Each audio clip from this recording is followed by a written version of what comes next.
kalau kita lihat Amerika ini angka inflasinya adalah 8,6% bulan lalu ya. Ini adalah tertinggi dalam beberapa dekade.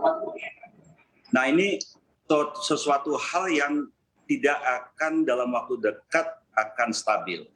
Nah ini memang pada awal mulainya terjadi inflasi ini yang diakibatkan oleh invasi Rusia, kita baru saja masuk tahapan Indonesia kepada recovery ekonomi, yang mana kita dengan sangat sukses melewati recovery ekonomi pandemi di tahun 2021 kemarin.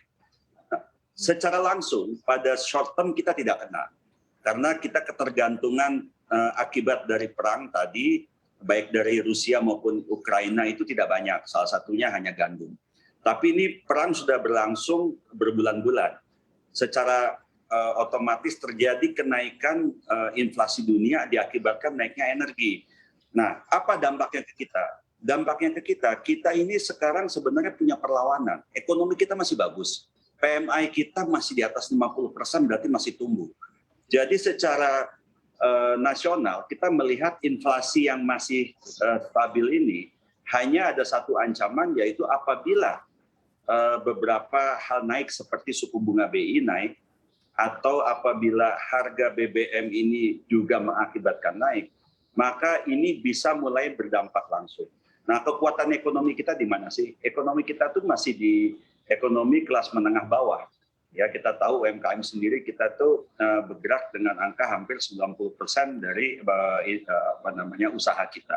Nah, untuk itu kita memang sudah mulai terkena, khususnya yang terkait dengan bahan impor seperti bahan makanan, gandum, dan juga besi baja yang untuk proyek-proyek infrastruktur dan sebagainya.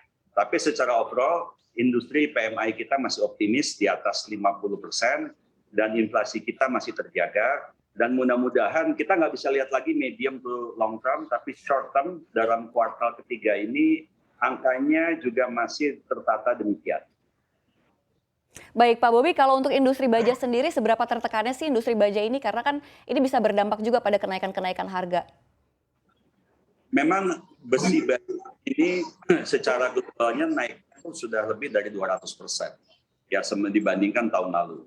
Ya, tetapi kembali lagi yang memerlukan besi baja di Indonesia itu apa? Salah satunya adalah pembangunan konstruksi. Nah, yang terjadi adalah biasanya proyek-proyek akan melakukan evaluasi ulang. Nah, tapi ekonomi kita ini kan nggak semua di sana. APBD, APBN kita, belanja daerah kita itu kan sekitar 1.060 triliun, itu banyak posting-posting proyek-proyek pemerintah yang lain. Jadi kalau saya rasa secara short term pasti kena nih, sekarang harga naik semua, tapi untuk medium to long term-nya kita belum tahu.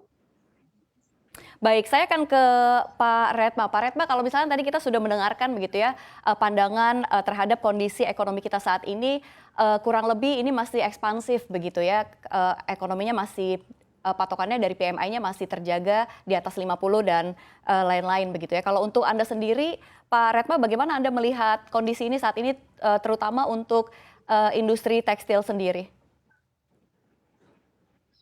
Ya, kalau untuk industri tekstil sih kuartal 2 sih masih oke ya. Tapi kalau dibanding kuartal 1 mungkin ada sedikit penurunan. Kita belum dapat angkanya. Kalau kuartal 1 kan clear dibanding kuartal 4, di kuartal 3 tahun 2021 terus naik kuartal 4.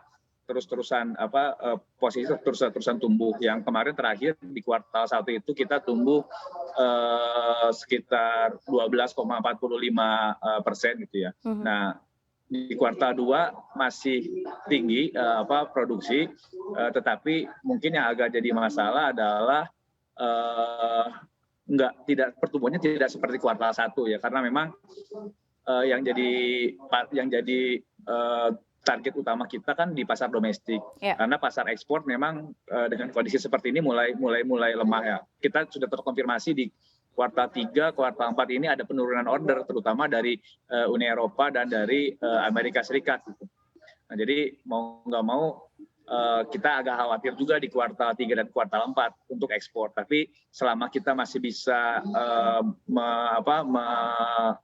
mengerjakan pasar domestik dan pasar domestik masih terjaga dari barang-barang impor, kita masih bisa tumbuh. Baik Pak Retma, kalau misalkan Anda bilang pasar domestik masih terjaga begitu ya, cuman di sisi lain ini keran impor sudah dibuka lagi begitu ya aturannya, dan memang untuk kuartal 2 ini apakah berimbas juga karena dibukanya keran impor lagi untuk tekstil sendiri Pak Retma? Iya betul, jadi kuartal 2 ini sebetulnya kalau keran impornya nggak dibuka, kita bisa masih tetap tumbuh di atas 10% sebetulnya. Mungkin bisa sampai 15%. Yang jadi masalah kan keran impor kemarin di akhir kuartal 1 itu akhir Maret itu mulai dibuka ya untuk APU ya. Nah jadi kuartal 2-nya agak sedikit melambat. Tapi kemarin kita sudah diskus sama Pak Mendak gitu ya. Kita minta supaya APU-nya juga tidak dibuka lagi gitu. Jangan ini kan kondisinya lagi seperti ini. Ekspor kita agak susah karena memang hambatan di pasar-pasar ekspor, inflasi itu menyebabkan penurunan konsumsi. Akhirnya kan order ke kita juga akan berkurang. Jadi ekspor ini tantangannya besar. Jadi mau nggak mau kalau kita mau tetap kinerjanya bagus ya pasar domestik.